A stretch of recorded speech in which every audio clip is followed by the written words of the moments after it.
नमस्कार मित्रांनो, अक्षरवत्या विश्वसनीय यूट्यूब चॅनल आपलं सर्वांचं स्वागत आहे. मित्रांनो, आज आपल्यासोबत फार्मसी क्षेत्रातील सर्वात मोठं व्यक्तिमत्व आपल्या समोर आहे.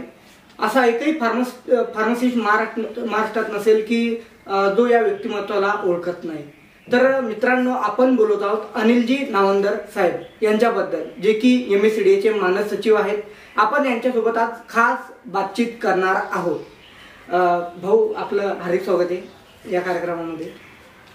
यामध्ये एकच आहे भाऊ की आपण फार्मसी क्षेत्राकडे कसं बघत आहात सध्या? बघा, हे क्षेत्र असं आहे की भारत देशामध्ये अजूनही जे काही आजार आणि औषधी खाण्याचं प्रमाण आणि येणारा काळ, याच्यामध्ये हे फार्मसी क्षेत्र ग्रो होणारं क्षेत्र आहे. कारण 135 कोटी जनता आणि 1,35,000 कोटीचा डोमेस्टिक व्यवसाय. याचा अर्थ आजही भारतीय माणूस फक्त प्रतिवार्षिक 1,000 रुपयाचं औषध खातो. परंतु आजार आणि याचं प्रमाण लक्षात घेता आजही अनेक भारतीय हे औषधीपासून वंचित असल्याचा माझा मानस आहे. त्यामुळे क्षेत्राकडे बघण्याचा प्रश्नच नाही. आणि हेल्थ रिलेटेड अनेक कारणांमुळे, मग ते खाणं-पिणं, प्रदूषण काय असेल, ज्या काही आपल्या हॅबिट्स असतील आणि स्ट्रेस, वाढलेला स्ट्रेस असेल, यामुळे येणाऱ्या काळामध्ये औषधांची गरज, मग ती फक्त आजारपणामुळे असेल किंवा प्रोटेक्टिव्ह असेल, ही वाढणारच आहे. बरोबर, अगदी बरोबर. भाऊ, आपण संघटनेमध्ये केव्हा आलात आणि कशा प्रकारे सुरुवात झाली, नेमकी काय सांगायचं आपण? मी 6 फेब्रुवारी 1980 रोजी खामगावमध्ये खामगाव मेडिकल या नावाने व्यवसाय सुरू केला. माझ्या घरामध्ये 1964 पासून, मी मूळचा नाशिक जिल्ह्याच्या सिन्नर येथील आहे. सिन्नरला आजही सिन्नर मेडिकल स्टोअर, ज्याची स्थापना सन 1964 मध्ये झालेली आहे. माझं कर्मक्षेत्र कदाचित विदर्भ असेल आणि खामगाव असेल, म्हणून मला खामगावात यावं लागलं. बरोबर. आणि मी इथे स्थायिक झालो. बरोबर. आणि 6 फेब्रुवारी 1980 ला खामगाव मेडिकल नावाने इथे मेडिकलची सुरुवात केली. मग एकंदरीत जे काही चित्र त्यावेळी होतं, आणि आधीपासून जसं एक सामाजिक या कामाची आवड होती, तर मी 1983 मध्ये माननीय स्वर्गीय बाबासाहेब फजपूरकर यांच्या नेतृत्वात जिल्हा कार्यकारिणीमध्ये सदस्य म्हणून कार्यरत झालो. मग 83 ला जिल्हा कार्यकारिणी सदस्य, 85 ला बुलढाणा जिल्ह्याचा ट्रेझरर, 87 ला मी झालो बुलढाणा जिल्ह्याचा सचिव, आणि 89 मध्ये मला तत्कालीन जे अध्यक्ष होते संघटनेचे किशोरभाई शाह यांनी डायरेक्ट महाराष्ट्रावर घेतलं. आणि 1989 पासून मी महाराष्ट्राचा संघटन सचिव म्हणून महाराष्ट्राच्या याच्यात आलो. तेव्हापासून आजपर्यंत मी महाराष्ट्राच्या याच्यात आहे. आणि मागच्या 8 टर्म, म्हणजे सन 2000 पासून आजपर्यंत सलग 22 वर्ष मी आणि आप्पासाहेब अध्यक्ष आणि सचिव म्हणून काम करतो. नाही, एकंदरीत प्रवास खूप खडतर आला तुमचा, हा नक्कीच म्हणावं लागेल. कारण 0 पासून स्टार्ट केलं हे नक्कीच म्हणावं लागेल. भाऊ, आणखी एक की आपण बघत असाल, कोरोनाच्या काळामध्ये ज्या ठिकाणी कोणीही बाहेर पडत नव्हतं, त्या ठिकाणी पोलीस, डॉक्टर, नर्स आणि फार्मसिस्टच होता, जो की 24 आवर त्यांनी ड्युटी निभावली. त्यामध्ये महाराष्ट्र सरकारने डॉक्टर असेल, फार्मसिस्ट त्यामधून वगळला, नर्स आणि पोलीस यांचा सत्कार केला. मात्र फार्मसिस्ट बंधूंना त्यामधून वगळलं. तर एक वेगळी मोहीम आपण फार्मसिस्ट बंधूंसाठी राबवली, ती म्हणजे की कोरोना योद्धांचा सन्मान, फार्मसिस्ट बंधूंचा सन्मान. याबाबत काय सांगाल? बघा, आपल्या देशामध्ये व्यापाऱ्याकडे बघण्याचा जो दृष्टिकोन आहे सरकारचा, तो चोर, नफेखोर असा आहे.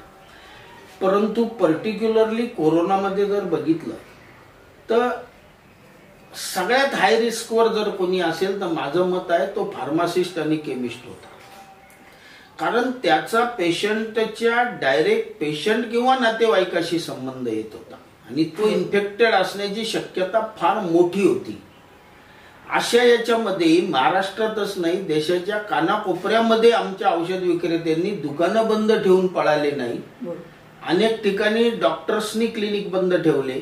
अनेक चांगल्या प्रतित यश अशी पेपर मधल्या न्यूज, या न्यूज आपल्या व्हॉट्सअप न्यूज परंतु औषध विक्रेत्याला आम्ही सांगितलं होतं की अशा वेळी समाजाला आपली गरज आहे, परंतु शासनाने का दुर्लक्षित केलं? खरं पाहिलं तर हे शासनाची मी असं म्हणेल की एक अर्थाने घोडचूक आहे. बरोबर, म्हणजे आणि ते स्टेटमेंट मी जाहीरपणे करतो, मला त्यात काही वाटत नाही. कारण ज्याने खरंच काम केलं त्याचा सन्मान करायला काय हे असलं पाहिजे. आणि त्याच्यामध्ये अशा काही गोष्टी नव्हत्या, परंतु तिकडे लक्ष दिलं गेलं नाही किंवा आम्ही त्या सरकारला विनंती केली की बा काय प्रॉब्लेम आहे, आम्ही काम केलं, आम्ही तुम्हाला शब्द दिला आणि त्याप्रमाणे औषधीचा पुरवठा कुठेही बाधित होऊ दिला नाही. असं असतानाही कोरोना वॉरियरमध्ये आमचं नाव काय नाही.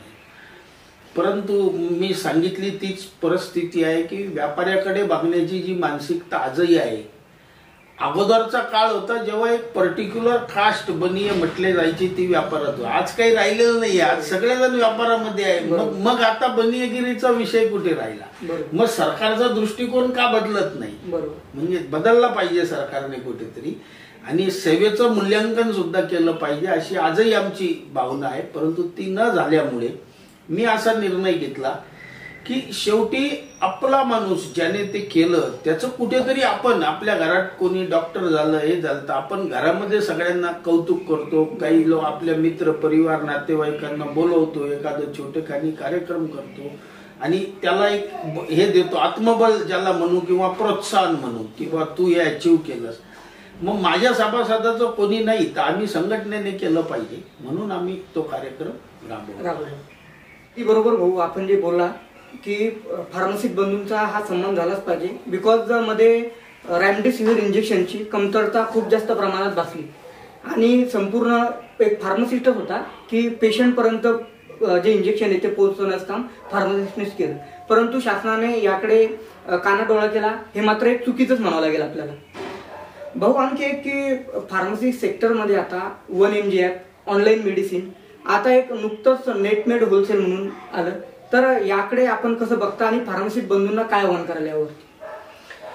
बघा, आता सध्या जे देशामध्ये चालू आहे हे गॅट करारानंतर भारताने जी आर्थिक धोरणं स्वीकारली आहे त्यानुसार आता सर्व भारत ही एक बाजारपेठ नसून जागतिक बाजारपेठेत भारत समाविष्ट झालेला आहे आणि त्यामुळे स्पर्धेला सामोरं जावं लागेल. आजपर्यंत आमचा स्पर्धक हा आमच्या गावातील, जिल्ह्यातील, आजूबाजूचा, फार तर आमच्या राज्यातील, तोही फार क्वचित असा होता. आज आमचा स्पर्धक हा पूर्ण देशातील आणि ग्लोबल झालेला आहे. त्याच्यामुळे ही स्पर्धा राहणार आहे आणि लोकांना त्वरित जिथं फायदा मिळतो, इमिजिएट बेनिफिट, त्याच्या मागे समाज पळतो, त्याचे दूरगामी परिणाम आजही समाज बघत नाही. माझं मत असं आहे की या सगळ्या स्पर्धा होणार, या स्पर्धेमध्ये औषध विक्रेता टिकला पाहिजे म्हणून त्याला विविध प्रकारचं बळ देण्याचं, शिक्षण देण्याचं, प्रशिक्षण, मार्गदर्शन करण्याचं काम संघटना करत आहे. आणि त्यामध्ये जी लोक त्याला फॉलो करतील, जी लोक थोडा पेशन्स ठेवून काम करतील, ती 100% टिकतील अशी आमची पक्की धारणा आहे. परंतु आता या स्पर्धेला सामोरं जावं लागणार आहे, कारण हे कॉर्पोरेट जगतातलं सुद्धा युद्ध आहे. याच्यातही सगळे कॉर्पोरेट सक्सेस होतील असं नाही, हे युद्ध आहे आणि हे जागतिक स्तरावर अनेक देशांमध्ये घडलेलं आहे की जेव्हा कॉर्पोरेट म्हणजे कन्सोलिडेटेड व्यापारी म्हणजे जो संघटित आहे आणि फ्रॅगमेंटेड म्हणजे असंघटित आपल्यासारखा जो हजारो दुकानं, आज देशामध्ये 10 लाख रिटेलर बसलेले आहे. संघटना हे बॅनर असलं तरी व्यापार म्हणून ते इंडिव्हिज्युअल आहे म्हणजे असंघटित आहे. तर जेव्हा जेव्हा अशी स्पर्धा होते तेव्हा तेव्हा जगाचा इतिहास असा आहे की असंघटित जो व्यापारी होता तो संपला किंवा त्याचं प्रमाण एकदम कमी झालं, दुकानं अनेक बंद झाली आणि तो व्यापार कॅप्चर केला कॉर्पोरेट सेक्टरने म्हणजे संघटित व्यापार क्षेत्राने. तर आता आपल्या देशाला खरोखर हे परवडणार आहे का? मी कायम सरकारला म्हणतो की FDI हे सगळं बरोबर, परंतु उद्या 10 लाख परिवार आणि त्यावर त्यांच्याकडे काम करणारी अजून 30-40 लाख लोक म्हणजे 50 लाख लोक गुणीला 5 पकडले, 4 पकडले तरी 2 ते 3 कोटी लोक या व्यवसायाच्या रोजगारावरती अवलंबून आहे, त्यांचे परिवार अवलंबून आहे. दुकान चालवतो तो सरकारकडे नोकरी मागायला जात नाही, सेल्फ एम्प्लॉईड आहे. उद्या याच्यातली मॅक्झिमम लोक बेकार होतील. मग यांना हे कॉर्पोरेट किती अकोमोडेट करू शकतील, तर परत बेरोजगारी वाढेल आणि त्याचा परिणाम भारतासारख्या देशाला एक वेगळ्या पद्धतीने, नुसतं इकॉनॉमिकल डेव्हलपमेंट महत्वाचं नाही आहे, आपल्यासाठी रोजगार महत्वाचा आहे, स्वयंरोजगार महत्वाचा आहे. तर ज्या अनेक गोष्टी अशा आहे. आणि नंतर जो पूर्वीचा पण भारत देशाला तर ईस्ट इंडिया कंपनीचा चांगला अनुभव आहे की आम्हाला किती लुटून नेलं. आता पुन्हा 2-5 ईस्ट इंडिया सारख्या कंपन्या तयार होतील आणि त्या भारताच्या व्यापार क्षेत्रावर अधिराज्य करतील. बरोबर. तर ही परिस्थिती काही फार लांब आहे असं मला वाटत नाही, ज्या दिशेने देशाची वाटचाल चालू आहे. आता ही रोखण्यासाठी ग्राहकाने सुद्धा, उद्या माझा मुलगा सुद्धा, माझा परिवार सुद्धा उद्या काय करेल, नोकरी पण मिळणार नाही, व्यापार पण करता येणार नाही, हा विचार करून आजचा क्षणिक फायदा न घेता त्याने परंपरागत व्यापारी जिवंत ठेवला पाहिजे, ग्राहकाने सुद्धा. आणि आमच्या लोकांना आम्ही सांगतो, जे काही खरेदी करायचं असेल, नेटमेड नाही, कुठलाही होलसेल नाही, आपल्या परंपरागत होलसेलर कडनं खरेदी करायचं. आणि होलसेलरला आम्ही सांगतो, आमच्या परंपरागत जो रिटेलर आमचा सदस्य आहे त्याच्याशीच व्यापार करायचा. त्याचं कारण स्पष्ट आहे, आमचं काही स्पर्धेला हे नाही, पण ज्या पद्धतीने याचा एंड आम्हाला दिसतो किंवा जो झालेला आहे, जो इतिहास आहे, असं नाही की आम्ही म्हणतो म्हणून, तर त्याचा जो अनुभव घेता उद्या हेच नेटमेडवाले आज दुकानवर जाऊन जाऊन मालाबद्दल बोलता, हेच उद्या दुकानं थाटून त्याला म्हणतील पैसे घेऊन काउंटरवर ये, तुला पाहिजे तर माल नाही. ही परिस्थिती येऊ शकते. हे जर दिवस बघायचे नसतील तर आम्ही सभासदांना सांगतो की तुम्हाला आज क्षणिक फायद्याच्या मागे न लागता तुमचं या व्यवसायातील आयुष्य किंवा भविष्य ते सुरक्षित करा. एकंदरीत आपण म्हणू शकतो की जसं फॉर एक्झाम्पल जिओने जसं केलं की अगोदर थोडंसं फ्री मध्ये दिलं आणि नंतर आम्ही जसं म्हणू तसं त्या फ्री दिलं. 399 रुपयात 84 दिवस, 399 चे सरळ 555 झाले, 555 चे 666 झाले. बरोबर. आज आम्हाला ती कॉस्ट डबल पैसे देऊन राहिलो आम्ही, कारण ऍडिक्ट झालो. बरोबर. आम्हाला सवय लागली. हीच पद्धती कॉर्पोरेट, त्यांची चूक आहे असं नाही. कॉर्पोरेट क्षेत्र व्यापारी क्षेत्र आहे, त्याचं कामच ते आहे की लोकांना हे करून, त्यांना अट्रॅक्ट करून, त्यांच्याकडून हे करून आज त्यांची ताकद आहे की ते लॉस सुद्धा करू शकता, इन्व्हेस्ट सुद्धा करू शकता. आज जे सगळं डिस्काउंट चालू आहे हे काय आहे, कॅपिटल बर्न करून व्यापारावर अधिराज्य गाजवण्याचं काम चालू आहे, त्याला कॅप्चर करण्याचं. आज एक छोटा व्यापारी त्याचं घर चालवेल की नुकसान करेल, त्याला शक्य नाही आहे 20%, 25% डिस्काउंट देणं. त्याला 20% तर नफा आहे सगळ्या व्यापारामध्ये रिटेलरला, त्याच्यातून तो 20% आणि 25% देईल कुठून. पण लोकांना असं वाटतं फार नफा आहे आणि त्याचा एक समज असा केला जातो. परंतु ही लोक त्याच्यामध्ये, आणि यांच्या सगळ्यांच्या बॅलन्स शीट तपासल्या, नेटवर जाऊन जरी तपासल्या तर तुम्हाला दिसेल की हे लोक हजारो करोडने लॉस मध्ये आहे. परंतु यांना फॉरेन फंडिंग येते. आत्ताच एक चर्चेमध्ये मुद्दा आहे ती शिपिंग यार्ड, कुठली कंपनी 22,000 करोड रुपयाचा घोटाळा. मग असे घोटाळे याच्यातूनच बाहेर येतात ना की ते कंपन्यात प्रयोग करतात बँकांच्या पैशावर, समाजाच्या तुमच्या आमच्या पैशावर, आणि उद्या नाही जमलं तर पैसा गेला कोणाचा ते तर गब्बर होऊन बाहेर पडतात. ही आजची स्थिती आहे आणि असं अनेक कंपन्यांच्या बाबतीत सिद्ध झालेलं आहे. बरोबर, अगदी बरोबर. भाऊ, या पूर्ण प्रकरणावरून एक कळते की एका साईडला कॉलेजेस खूप जास्त ओपन होते. कॉलेजेस ज्या ठिकाणी अगोदर बुलढाण्यासारख्या ठिकाणी 2-3 कॉलेज होते, त्या ठिकाणी आता 12 ते 13 कॉलेजेस रिओपन झाली. तर विद्यार्थी खूप जास्त प्रमाणात बाहेर पडत आहे. एकंदरीत फार्मिंग क्षेत्रामध्ये कॉर्पोरेट सेक्टर हस्तक्षेप करत आहे. तर यामधून बेरोजगारी तर फार्मसी क्षेत्रावरती निर्माण होत नाहीये. आपण काय मत मांडता? बघा, फार्मसी क्षेत्र हे फार मोठं विस्तृत क्षेत्र आहे. हे औषध दुकानदारापुरतं सीमित नाही. त्या औषध दुकानदार हा त्यातला एक भाग आहे. परंतु अन्य अनेक सेक्टर आहे. रिसर्च पासून, उत्पादनापासून, अकॅडमिक पासून अनेक क्षेत्रांमध्ये फार्मासिस्ट काम करू शकतो. मग सेल्स, मार्केटिंग, म्हणजे दुकान टाकणं हा एकच पर्याय त्याच्या समोर नाही आहे. आणि फार्मसी कॉलेजेसची संख्या जी वाढते आहे आणि त्याचा जर तुम्ही नीट अभ्यास केला, माझा जो अभ्यास आहे की जवळपास 40% महिला फार्मासिस्ट आहेत. आज लेडीजला काय वाटतं की किंवा परिवाराला काय वाटतं की इझी शिक्षण आहे, 2-2.5 वर्षात पूर्ण होतं, एक डिप्लोमा मिळतो, फार्मसीचा डिप्लोमा आहे, उद्या आयुष्यात कधी काम पडलं तर एखाद्या दुकानावर कुठेतरी जॉब केला तरी एक 8-10-12 हजार रुपये सिक्युअर्ड होतात महिन्याचे, आणि माझ्याकडे एक एज्युकेशन पण राहतं, किंवा मी दुकान टाकू शकते. बरोबर आहे. तर एक सिक्युरिटी म्हणून त्या शिक्षणाकडे महिला जास्त बघतात. त्यामुळे इतक्यात महिलांचं प्रमाण 50% पेक्षा जास्त. ही 40 संख्या आली त्याचं कारण अगोदर मुलं जास्त शिकायची, मुलींचं प्रमाण कमी होतं, ते आता वाढत वाढत आणि ओव्हर टोटल संख्येच्या कौन्सिलच्या 40% गेलं. आता कॉलेज का वाढतात तर कॉलेज हा पण आज व्यापार झालेला आहे. शिक्षण आज व्यापार आहे. शिक्षणाबद्दल आता माझं स्पष्ट मत आहे की त्याचं पण व्यापारीकरण झालेलं आहे. आणि जिथं डिमांड दिसेल, जिथे ऍडमिशन मिळू शकतात ते कॉलेज मी खोलेल. माझा जर व्यवसाय असेल, मी त्या क्षेत्रात असेल आणि विद्यार्थी मिळून राहिले म्हणून लोक ते कॉलेजेस खोलतात, त्याचं प्रमाण वाढून राहिलं. अगदी बरोबर भाऊ, आपण जे बोललात की शिक्षणाचं व्यापारीकरण हे नक्की झालेलं आहे आणि फार्मसी विभागाकडे, फार्मसी अभ्यासक्रमाकडे सुद्धा विद्यार्थी खूप जास्त वळत आहे. कल एकंदरीत जास्तीत जास्त वाढलेला आहे. भाऊ, एक आणखी प्रश्न की सध्या पीसीआयचे इलेक्शन आता नुकतंच, MSPC जे इलेक्शन नुकतेच शेड्यूल झालेले आहे, तर आपल्या संघटनेची नेमकी काय रणनीती राहणार?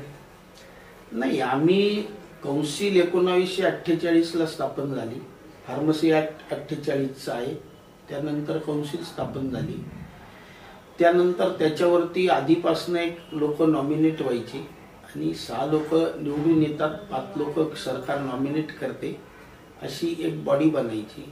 कौन्सिलमध्ये अगोदर इलेक्शन न होता लोक येऊन जायची आणि त्याप्रमाणे तिथे चालत होती. परंतु आम्ही एकंदर बघितलं की आपण फार्मसी क्षेत्रामध्ये एक आपली पण काही जबाबदारी आहे फार्मासिस्ट म्हणून.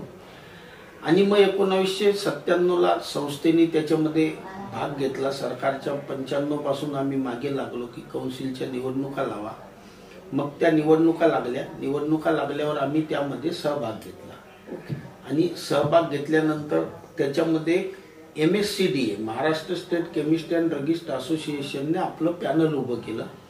पहिल्याच इलेक्शनच्या पॅनलमध्ये सुरेश पाटील होते नाशिकहून, मी होतो अमरावती झोन म्हणजे विदर्भ झोन मधून, आणि आम्ही दोघे त्यावेळी कौन्सिलचे चेअरमन, व्हाईस चेअरमन, अध्यक्ष, उपाध्यक्ष असं होतो. आणि बाकी आमची 4 लोक, अशी 6 लोकांची टीम आमची होती. मग ते झाल्यावर पुन्हा दुसरी निवडणूक, तिसरी निवडणूक झाली आणि ही 4थी निवडणूक आहे. तर त्या 3 निवडणुकांमध्ये संस्थेने आपलं पॅनल उभं केलं आणि 3 निवडणुका जवळपास 80-20, तसं तर 90-10 म्हटलं तरी चालेल, कारण एखादा उमेदवार 20वर होता, बाकी तर 5%वर पण नव्हतं. तर तसं 80-20+ आम्ही त्या सगळ्या निवडणुकांमध्ये यश संपादन केलं. खूप मोठं यश. मग नुसतं यश केलं का संपादन, की ताकदीच्या बळावर निवडणुका जिंकल्या? कौन्सिलमध्ये काय केलं?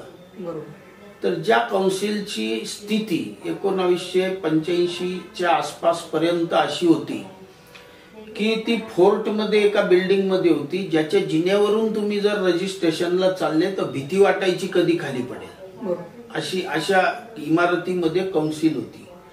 त्यानंतर सरकारने मुलुंड येथे तिला शिफ्ट केलं आणि ESIS हॉस्पिटलच्या कॅम्पसमध्ये एक जागा दिली. ती जागा दिल्यावर तिथे ते काम चालायचं. मग आम्ही सगळं पाहिलं का कौन्सिलमध्ये नुसतं रजिस्ट्रेशन होतं, बाकी कोणी काही बघत नाही, काही लक्ष नाही, काही. मग आपण तिथं आल्यानंतर आम्ही पहिल्या टर्मला त्या कौन्सिलला सुधारणा करणे, मग त्याच्यामध्ये DIC, ड्रग इन्फॉर्मेशन सेंटर, ते आम्ही चालू केलं, ज्याच्याद्वारे आज तुम्हाला भारतातच नाही या जगामधल्या कुठल्याही औषधाची कुठली माहिती हवी असेल, डोसेस असतील, indication, contraindication, drug reaction, food drug reaction, ही सगळी माहिती तिथं दिली जाते. ते सेंटर उभं केलं, ते अद्ययावत केलं. नंतर त्याच्यामध्ये मग एज्युकेशन आम्ही सुरू केलं. मग एज्युकेशन सेगमेंटमध्ये आम्ही PCC कोर्स डिझाईन केले वेगवेगळ्या पद्धतीचे. त्याच्यामध्ये 6 दिवसाचा कोर्स सेट केला की ज्याच्यामध्ये सुरुवातीपासून की आम्ही दुकानात एंट्री कशी केली पाहिजे, बरोबर, आम्ही कसं राहिलं पाहिजे, तर अशी अनेक कामं. त्यानंतर कौन्सिल जी फक्त शासनाच्या पैशावर चालत होती, त्या कौन्सिलला आम्ही म्हणजे हे केलं की आता ती स्वावलंबी झाली, शासनाचा पैसा लागत नाही, कारण ही क्वासी गव्हर्नमेंट बॉडी आहे. आता मी व्हॉट्सअपवर अनेक वेळा बघतो की अनेक असे मेसेजेस येतात, आमच्या समोरही पॅनल येतात आणि ते काहीतरी त्याच्यावर लिहितात शेड्यूल की असं झालं पाहिजे. अरे कौन्सिलची तुम्हाला पहिले तर तुम्हाला फार्मसी ऍक्ट काय आहे, कौन्सिल काय आहे, कौन्सिलच्या मर्यादा काय आहे. उद्या राज्य सरकार मी इन्कम टॅक्स कमी करून दिला असं आणू शकते का, कारण त्याच्या अखत्यारीत नाही, ते केंद्र सरकारचा विषय आहे. तर तसं तुम्हाला पहिले तर बेसिक नॉलेजच नाही की कौन्सिलचे अधिकार किती आहे, कौन्सिलनी काय करता येऊ शकतं, कौन्सिल मधनं आम्ही काय करू शकतो. प्रत्येक गोष्टीसाठी तो तिथे पैसा आम्ही निर्माण केला, आम्ही उभा केला, आम्ही त्याचं सगळं काही केलं, तरी सुद्धा तो खर्च करताना शासनाची परवानगी लागते. असं आमच्या मनात आलं कोर्सेस देऊन टाकू, फ्री सॉफ्टवेअर देऊन टाकू, कमी पैशात देऊ, असं काही होत नाही. तिथं त्याला ते डिझाईन केल्यावर पहिलं तर आम्हाला त्याचे ठराव घ्या, हे करा, मग शासनाला आणि शासन असं काही पैशाची उधळपट्टी करायला परवानगी देत नाही. त्याच्यामुळे बऱ्याच वेळा असं की काहीतरी लिहायचं आणि लोक मिसगाईड होतात. मेन पॉइंट आहे आम्ही कौन्सिल कडनं जे काही करता येणं शक्य आहे ते सगळं केलं. खऱ्या अर्थाने कौन्सिलची जबाबदारी आहे रजिस्ट्रेशन करणे आणि त्याला प्रशिक्षित करणे, हे काम आम्ही करतो. नंतर आता जवळपास मला वाटतं अंदाजे 15 करोडच्या आसपासची स्वतःची जागा, अतिशय भव्य अशी जागा, आत्ताचं जे ESIS हॉस्पिटल कौन्सिलचं त्याच्या समोर एक R² बिल्डिंग मध्ये स्वतःची जागा कौन्सिलने घेतली आणि आता कौन्सिल 100% स्वावलंबी झालेली आहे, स्वतःच्या जागेमध्ये गेलेली आहे. आणि त्या इन्फ्रास्ट्रक्चरच्या माध्यमातून आम्ही ऑनलाईन एज्युकेशन सुद्धा आता सुरू करत आहोत. ऑनलाईन रजिस्ट्रेशन ऑलरेडी सुरू झालेलं आहे.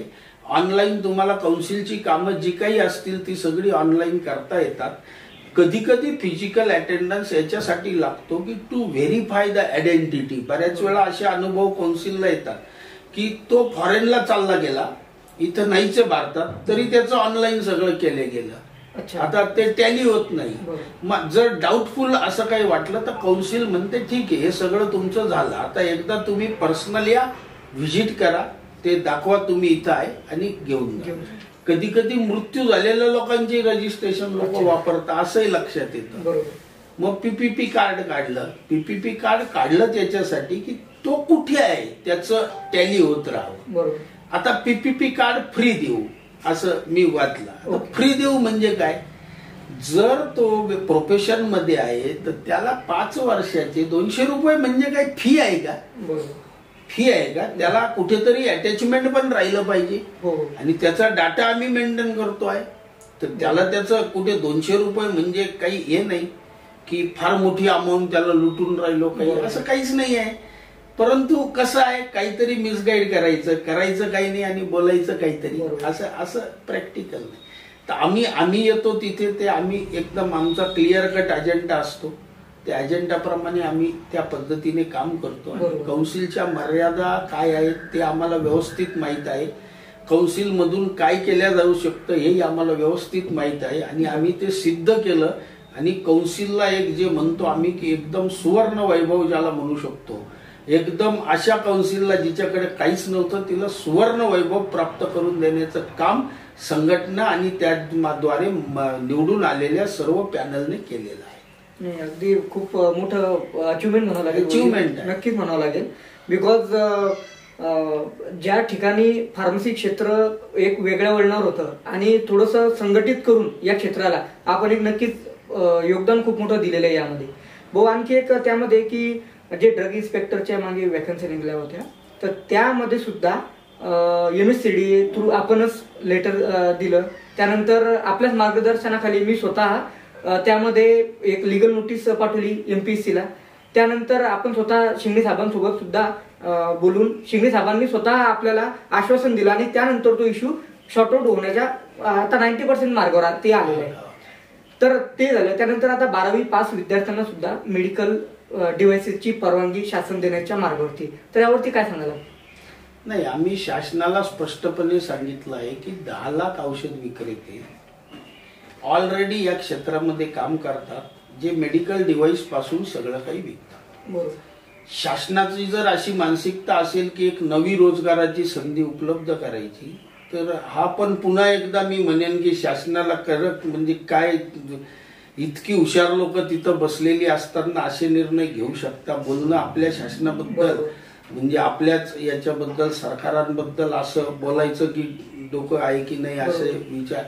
मला एक सांगा, औषध विक्रेते संपवायचे 12वी पास चालू करायचे, काय त्याच्यातून साध्य काय होणार आहे? अच्छा, त्या क्षेत्रामध्ये हे पहिलं लक्षात घेतल्या जात नाही की आजही जरी सर्जिकल असलं, जरी बाहेरून वापर होणारं असलं, तरी त्याच्यामध्ये सुद्धा वर्षानुवर्षाचा अनुभव आहे, स्किल आहे, माहिती आहे. त्याच्यात अनेक अशा घटना घडतात, चांगलं वाईट. तर ते करणारा जर प्रॉपरली लोक असतील आणि काम होत असेल तर मग अशा ठिकाणी अननेसेसरी तुम्ही असं हे काहीतरी आणतात, काहीतरी करतात आणि एक वातावरण हे करतात, तर ते काही संयुक्तिक आहे असं आम्हाला वाटत नाही. त्याचा स्ट्रॉंगली विरोध आम्ही केलेला आहे आणि आम्ही सगळ्या सभासदांना त्याचा विरोध करण्यासाठी एक स्ट्रॉंग मेसेज मी पाठवलाय की हा ईमेल करा आणि स्ट्रॉंग हे नोंदवा. कारण आमचा काही 12वी पास विद्यार्थ्यांना यांना कोणाला विरोध नाही आहे, पण तुम्ही एकीकडे एकाचा जॉब घेऊन दुसऱ्याला द्याल तर त्याच्यात काही सेन्सिबिलिटी नाही. दुसरं हे हेल्थ रिलेटेड इश्यूज आहेत, याच्यामध्ये असं एवढं इझी घेऊन चालत नाही. उद्या त्याचे दुष्परिणाम काय होतील हे आम्ही सांगू शकत नाही. त्याच्यामुळे जो क्षेत्र क्वालिफाईड लोकांच्या हातामध्ये आहे तो क्वालिफाईड लोकांच्याच हातामध्ये ठेवला पाहिजे, ही आमची ठाम भूमिका आहे.